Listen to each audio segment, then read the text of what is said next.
I'm thinking from Moscow University. I think that it's clear to us that the ecological crisis has made things far more dangerous in our superindustrial civilization. I should like to know the views of the members of the U.S. Congress concerning the prospects for the development of civilization, and most importantly, perhaps the time has now come for strategic reassessment of the correlation between industrial technology and nature in our societies. Want to try that, Senator Baucus? Well, ultimately, the priorities are set in our country, and I think more and more in the Soviet Union, by the people. We have very active organizations in our country which very directly and heavily influence decision-making by the Congress and other legislative bodies. We have many environmental organizations, Trout Unlimited, Sierra Club, Isaac Walton League, National Audubon Society, just to name a few.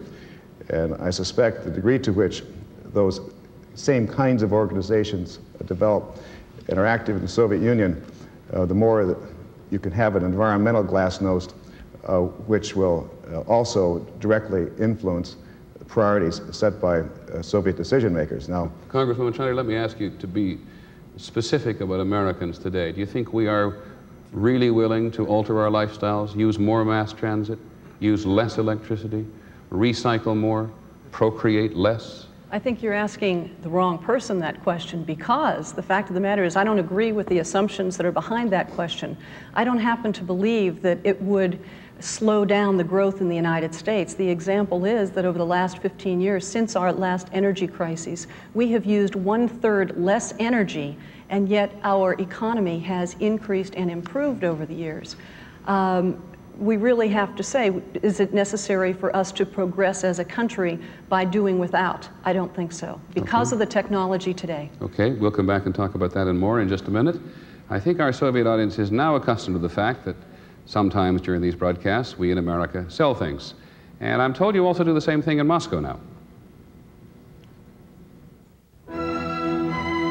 Capital to Capital, live from Washington and Moscow, will continue in a moment.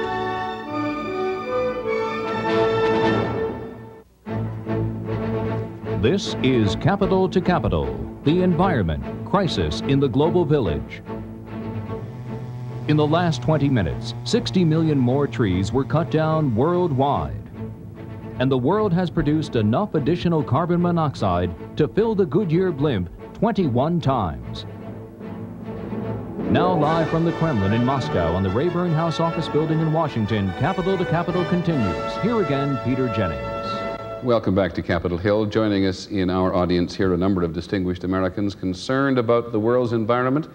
And we'll go to the first one, if we may, please, to Mr. Lester Brown, the president of World Watch. For our Soviet viewers, World Watch does an annual State of the World assessment. Mr. Brown, let me ask you, how do you think the politicians are doing? You've been listening to them a bit tonight. How do you think they're doing on the environment? And would you perhaps pick up on this talk of theirs about redefining national security? I think this year is the year in which political issues, environmental issues, have made it into the political mainstream. We see it in the elections in Europe, the number of Greens being elected to the European Parliament. For example, we saw it at the summit conference in Paris of the Group of Seven back in July. And I think what we're beginning to see now is politicians reflecting what people are concerned about.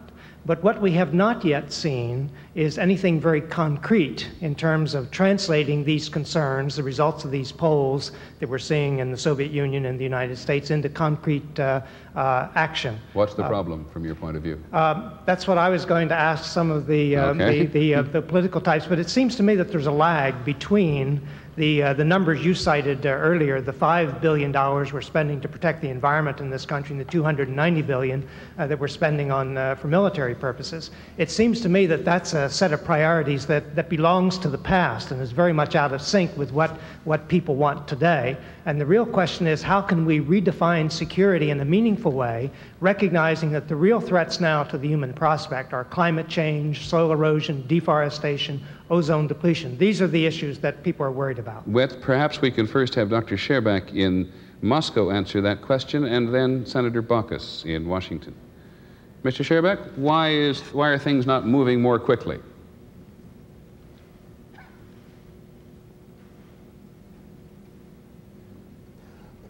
think it's only now we're beginning to understand the full extent of this very important word for mankind, survival. Up till now, we've been divided for political reasons, class reasons, national boundaries and so on, and now we have to understand that we are a single, that mankind as a whole, and we have to reorient our priorities. Because if we're going to have a development of the arms race, of course, we can't even think about any kind of ecological security. I'd like to draw your attention to the fact that we in Moscow intend to organize a global forum on the environment in order to survive, and we'd like all our American colleagues to be invited to Moscow. This forum will be held in January next year, and we will be discussing very serious problems of survival. We have to understand that we are living in one very fragile world, and in the final analysis, the problem is whether mankind is going to exist or not. This is not catastrophism, this is not an apocalyptic vision, this is the stern reality. You can see here from our television screens exactly how serious the situation in fact is.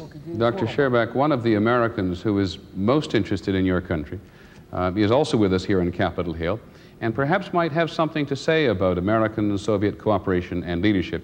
He is Mr. Duane Andreas. He is the Chief Executive Officer of a company called Archer Daniel Midlands, a great American company which sells grain to the Soviet Union, among other things. Mr. Andreas, what about the quality of American leadership? Can Americans do anything for the Soviets, and should the United States be doing so? Well, yes.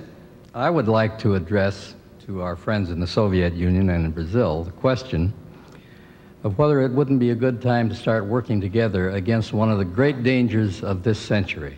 And the greatest danger facing civilization, in my opinion, is not the atom bomb, it's the loss of our topsoil. In 100 years, half of all the topsoil in the grain belt of the United States has been dissipated and gone. We are adding 90 million people, 90 million mouths to feed every year on this earth. We will double our population in 36 years. And if we continue to use up our topsoil at the present rate, this civilization will die like 6 civilizations before us. Got some suggestions? Well, yes, I do. The United States is trending toward a policy of paying farmers for intensive soil conservation practices, and we have a lot of technology on how to hold the soil in place. We are trying to pay farmers more for soil conservation and less in price manipulations. And that trend is also now taken root in the EEC. And if Brazil and the Soviet Union would join us, I think we could reduce by maybe 75% the loss of topsoil from this globe. And what about technology? Have we got technology we could be giving the Soviets? Yes, we do. Of course, the first thing is to plant 1 trillion trees. And the next thing is to plant hedges to stop the wind erosion. The trees hold up more, a forest holds up more water than a lake. But thirdly, we have found that by taking a large tract of land, like say 10,000 hectares, and surveying it and leveling it off, doing away with the grades that permit the water to take the topsoil away and down the rivers and streams into the ocean, we can hold the water with all the nitrogen that it contains when the rain falls. We can hold the water on the soil and stop the erosion of soil. And that is a technology in surveying and in the study of the land and in the use of very, very large machinery. The Soviets have this technology? Yes, they know how to do it. We know more, and we'd be glad to teach it to them. Okay, what do you think of that, Moscow? Good idea or not? Peter, I'd like to give the floor to the People's Deputy, Professor Emiliano. He's a specialist, first of all, in the questions which have just been raised, and also he's my deputy, so I voted for him. So certainly I'm going to give him the floor. First of all, I'd like to say that these problems, which our American colleagues have spoken to, I think are even more critical for our country. Erosion is the only thing mentioned here. That's just part of the problem. The problems are enormous. The worst is the structure of the soil. In Belarus, for example, there's been a sharp decline in humus in the soil and the fertility of the soil. What can we do? What I would say, to some extent, we ought to raise questions here. We could go on with the questions that Professor Yablokov has raised. Are there alternatives? I think, and it's not just my view, that we've been carried away by the power given to us by industry, by our domination of nature and the earth. We fought about the laws of nature itself. We're introducing into agriculture. We need to go back to the laws of nature in the agricultural section. Right now, we're suffering as a result of what we've done.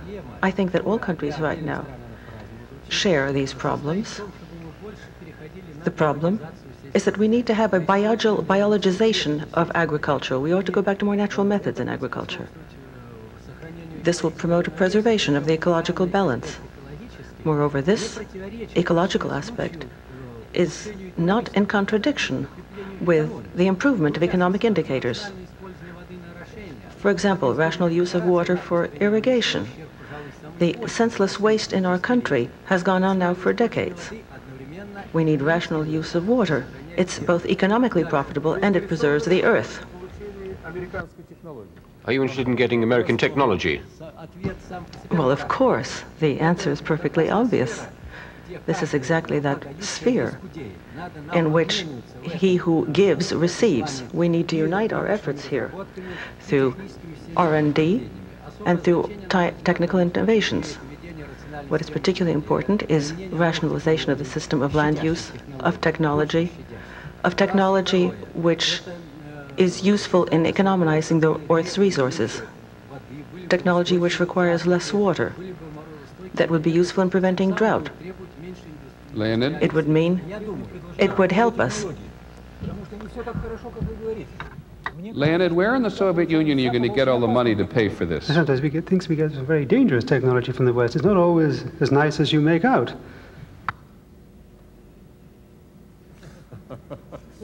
You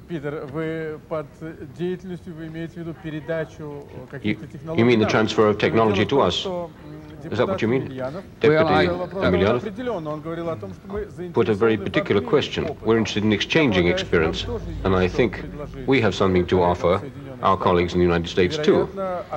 And no doubt an exchange is probably the best form of mutual assistance in solving ecological problems, which is acceptable for both sides today. The problem here is with the kolkhozes and the sovkhozes. They need to have direct contacts with us. We need now, through the new measure which we introduced this year, to have purchases of grain so far, and then other products for hard currency. We'll be able to do that now in our country by buying up grain for hard currency. That will also help us in our deals with our Western partners in buying the technology that we need, the machines we need, and everything else that we need. Okay, Leonid, perhaps we can talk about some more of those. The peasants themselves may have the money to buy it even if the state doesn't, members of the kolkhozes. Okay, perhaps we can sort out even some more of those specifics when we come back and make some of the money in the first instance. Capital to Capital, the environment crisis in the global village will continue in a moment.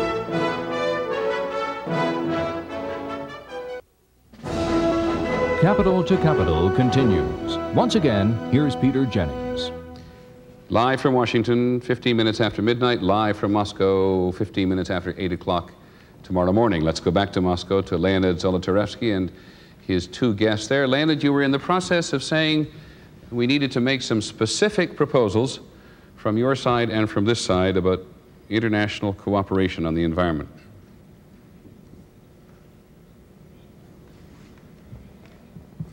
Deputy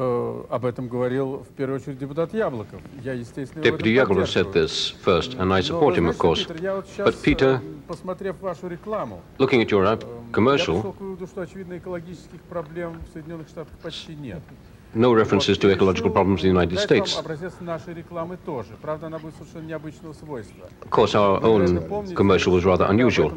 And you will remember, in the course of the newly elected body, new problem arose with counting the votes. This was written about in press of our country and the foreign press. Primakov had to do it all on pencil and paper. So the experience was taken into account on the basis of the wishes of the deputies and the instructions they gave. In the 2 months, a new system of electronic voting was worked out, which has now been installed in this hall. Leonid? I'm afraid it's a rather imperfect system. I'm not comparing it with the system which is used in the Congress, it's just different. But you could look and see how our system works. Every deputy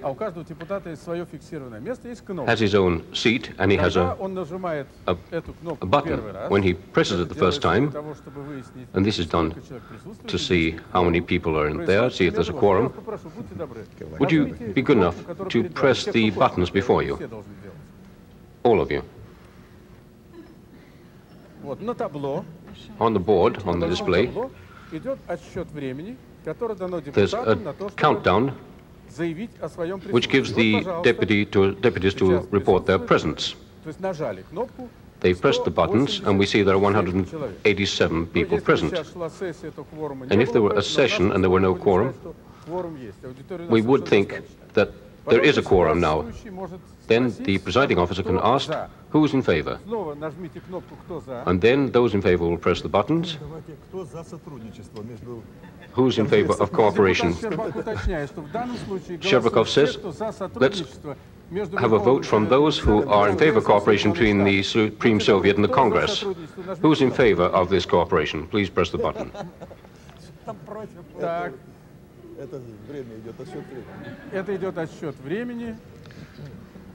The time is counted.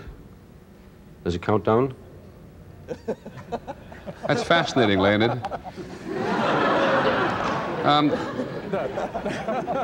I want to know who the 12 people are, Leonid, who voted against cooperation between the Soviet Union and the United States. Could we go congratulate you on your new technology in the Supreme Soviet? Could we perhaps... I'm afraid secret balloting doesn't permit us to ask those to stand up who voted in favor. But people here are not deputies, they're just amateurs. Maybe they didn't press the buttons in time. Well, I really hesitate to suggest we go back to the environment.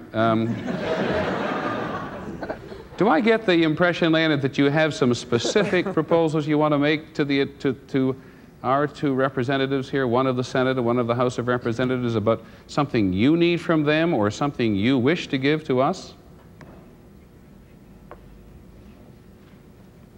Peter, now the deputy will speak. 12. Academician SAGDEEV will speak. I once was one of the ones who voted against here in this room, but that was before the introduction of the electronic voting system. I want to say that I am entirely for cooperation, and I have a specific proposal that we hold a joint meeting, a joint get-together between parliamentarians of the United States and of the Soviet Union. Our leaders, the leaders of our countries, as we all know, are active supporters of environmental protection. They have already spoken out individually to this end. We also know that about a year ago, a group of American senators and congressmen sent a message to President Reagan and said they wish to see included on the agenda for a summit ecological questions. But that didn't happen. Right now, very recently, Mr. Shevardnadze, as we know, Shevardnadze and Baker are about to discuss questions at their upcoming summit meeting, a new list of questions. So let us jointly now appeal to the leaders of our countries so that at this meeting, I don't know precisely when it will take place, maybe a few months later, that at a meeting like that, questions of ecology be put on the agenda of that meeting, because after all, they are among the most important questions. It is well known that our countries today are the major exporters of weapons to the third world, to countries of the third world. I think that it is time here and now for us to raise this question that arming all of mankind, sending arms to mankind, is something we should not do. We should be working for the environment instead. That is the strategic move that we need most of all today. Mr. SAGDEEV. What do my colleagues in America think of that? Mr. SAGDEEV, you again have raised a point that everybody's raised tonight, but Senator Baucus, are we just hearing more words from all of you? Is anything going to come out of all of this?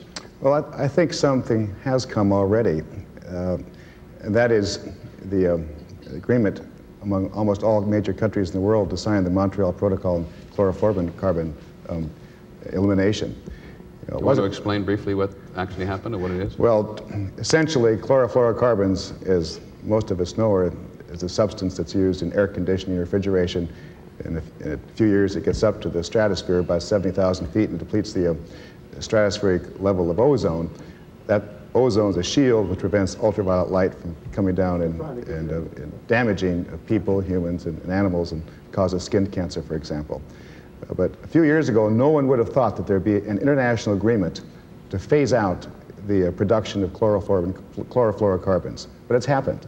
The Soviet Union, the United States, and most major countries have signed a protocol agreeing to phase out the production of chlorofluorocarbons by the year 2000. That's a major agreement. I think we should take advantage of that momentum and move then to a potential international agreement on the atmosphere. So you think the international cooperation is beginning to have an effect on the body policy? It has had an effect. It certainly has, in the sense that we did reach a very major agreement. And the fact is that chlorofluorocarbons amount to about 1/4 of the greenhouse gas effect too. So that's a very major contribution. Now that happened because of the science. The major producer of chlorofluorocarbons in the United States, DuPont, was first very much opposed to this. But DuPont was persuaded by the science, that is, that the production of CFCs do in fact have this result, and they themselves voluntarily agreed to phase out the production of CFCs, and other major producers have followed suit, based upon the science and based upon the strong public awareness and the public push to phase out these CFCs. So I'm suggesting that in the next year, when the major countries meet, certainly the G7 meet at the summit this next year, that the leaders of the major countries agree to a framework, a convention framework, that is a date by which they will agree to a protocol under which various specifics are agreed to on how to address the greenhouse phenomenon. One of the members of the Group of Seven is, of course, with us in London. Mr. TRIPPIER, in London, can I ask you, I'm sorry we've kept you waiting there at an ungodly hour of the evening. What do you think of that suggestion? What do you think of what you've heard of generally?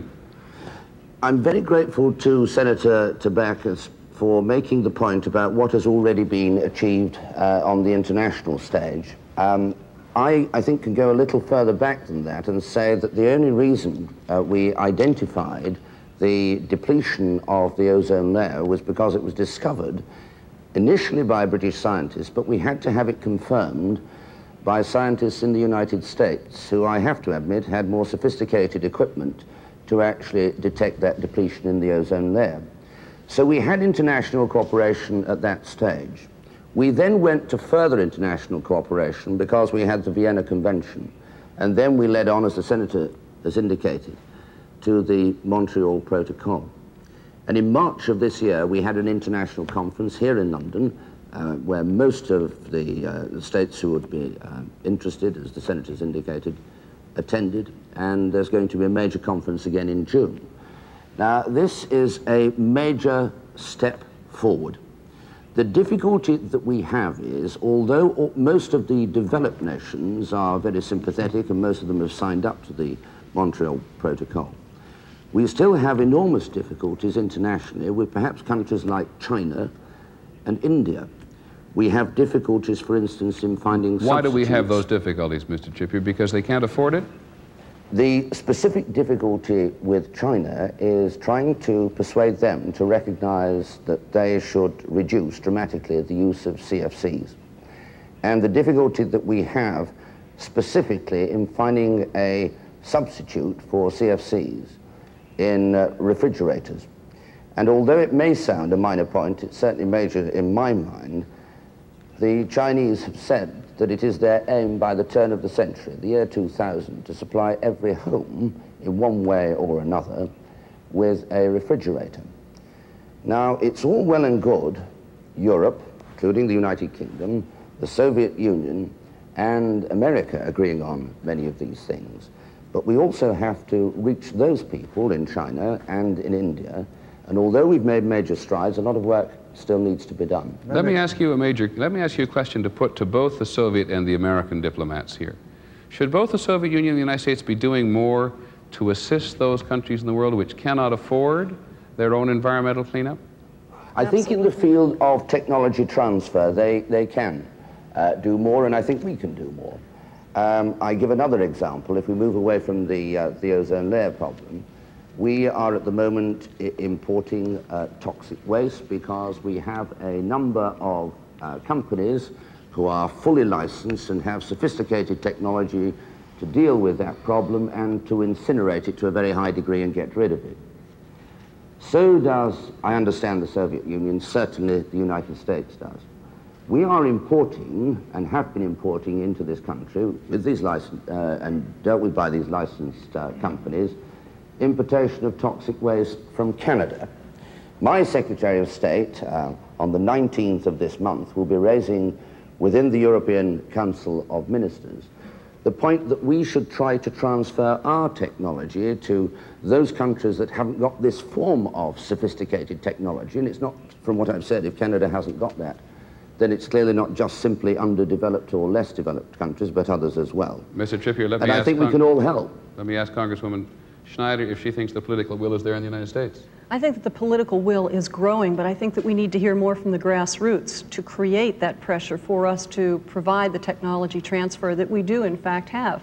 I think that Fabio Feldman from Brazil, he and I have set up an exchange, and he contacts me regularly. He says, what's the latest on solar energy? What can you tell me about the energy efficiency technology? A representative from Costa Rica has been in to see me and has asked for documents that we have produced. I freely hand out this information because, in essence, they're looking for information. They're willing to develop much of the technology themselves, but they want to know how to solve the problems. Fabio Feldman is still with us from Brasilia. Mr. Feldman, what can the United States and the Soviet Union do? He's lost his earpiece. We'll come back in just a moment and ask Mr. Feldman what he wants from the Soviet Union and the United States, if anything. Live from Moscow and Washington, Capital to Capital will continue in a moment.